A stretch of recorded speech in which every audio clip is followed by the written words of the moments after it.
आज आपको एक ऐसी दास्तां सुनाता हूं जिसे अगर आप गौर से सुनेंगे तो आपको रेत के कणों में भी किसी राजसी सिक्के की खनक सुनाई देगी। कल्पना कीजिए एक ऐसे मुल्क की जिसकी सरहदें नक्शों में ही नहीं बल्कि शूरवीरों के रक्त में सींची गई थी। यह दास्तां है उस धरती की जिसे दुनिया आज राजस्थान कहती है, लेकिन यादें आज भी उसे किसी और नाम से पुकारती हैं। अक्सर हम कहते हैं कि नाम में क्या रखा है, लेकिन यहां इस मरुदर के हर पत्थर पे एक नाम है, हर किले की अपनी एक अस्मिता है।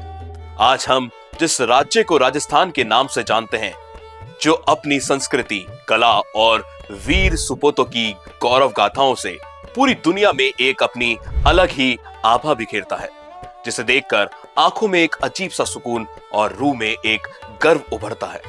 क्या आपको पता है, एक वक्त ऐसा भी था जब इस भूभाग की पहचान एक अलग नाम से थी। आज हम इतिहास की उन धूल भरी गलियों में चलेंगे जहां राजपुताना की गूंज सुनाई देती थी। आजादी से पहले जब कलम और तलवार दोनों ही इतिहास में लिखी रही थी, तब इस पूरे आंचल को राजपुताना कहा जाता था। इतिहास के पन्नों को पलटें तो सन 1800 की वो स्याही याद आती है जब जॉर्ज थॉमस नाम के एक अंग्रेज ने इस वीर भूमि को ये नाम दिया था। क्यों? क्योंकि यहां सिर्फ जमीन का टुकड़ा नहीं था, यहां राजपूतों का मान था। यहां रियासतों की वो शान थी जो किसी और जगह देखने को नहीं मिलती। यह राजाओं की रगों में जो उबाल था वो दुनिया भर के लिए एक मिसाल थी। वक्त गुजरता गया, चक्के घूमते गए और साल 1949 आया। आजादी की सुबह के बाद एक नई इबारत लिखी गई।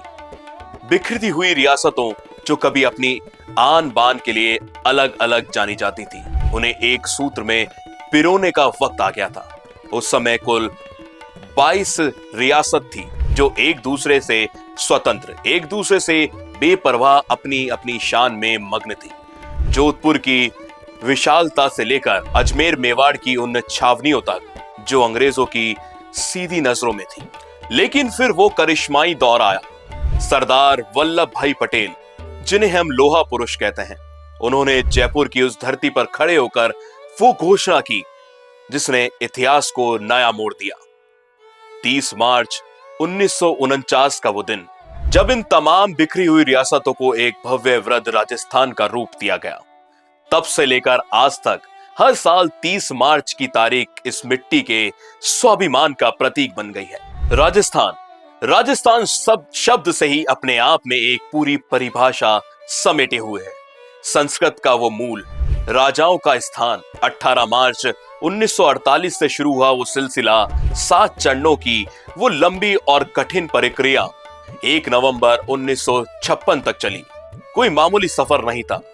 यह उस अखंड भारत के निर्माण का एक बेहद जरूरी हिस्सा था, जिसमें नींव राणा, लावा, कुशालगढ़ जैसी छोटी बड़ी रियासतों का विलय हुआ। आज जब आप जयपुर के किसी चौक में खड़े होते हैं या जैसलमेर की सुनहरी रेत पर सूरज को ढलते देखते हैं, तो याद रखिएगा, आप सिर्फ एक पर्यटन स्थल पर नहीं खड़े हैं, आप उस जगह पर खड़े हैं जिसका नाम राजपुताना से राजस्थान होने के सफर में अनगिनत राजाओं का बलिदान, रियासतों का विसर्जन और एक राष्ट्र निर्माण का वो संकल्प छुपा है जो आज भी हवाओं में तैरता है। ये सिर्फ एक नाम का बदलाव नहीं था, ये उस मिट्टी की नई पहचान की शुरुआत थी जो आज भी अपनी उस पुराने गौरव और शान के साथ सीना तान कर खड़ी है। बेहतरीन पॉडकास्ट सेटअप्स, शानदार चैनल रीच, जबरदस्त सोशल मीडिया प्रेजेंस के साथ द फैक्ट इंडिया के जरिए बढ़ाइए अपना व्यापार। न्यूज वीडियोस में एलबेंट हो या फिर हर न्यूज की शुरुआत में हो आपके एड्स। फेसबुक पर आपके बिजनेस प्रमोशन वीडियोस और ग्राफिक्स हो या फिर इंस्टाग्राम पर कोलैबोरेशंस के साथ रील्स, सब कुछ मिलेगा आपको द फैक्ट इंडिया पर। तो आज ही डीएम करें इंस्टाग्राम पर, व्हाट्सएप के नंबरों पर मैसेज करें और अपने व्यापार को दें ऑर्गेनिक प्रमोशंस की ताकत, सिर्फ द फैक्ट इंडिया न्यूज के साथ।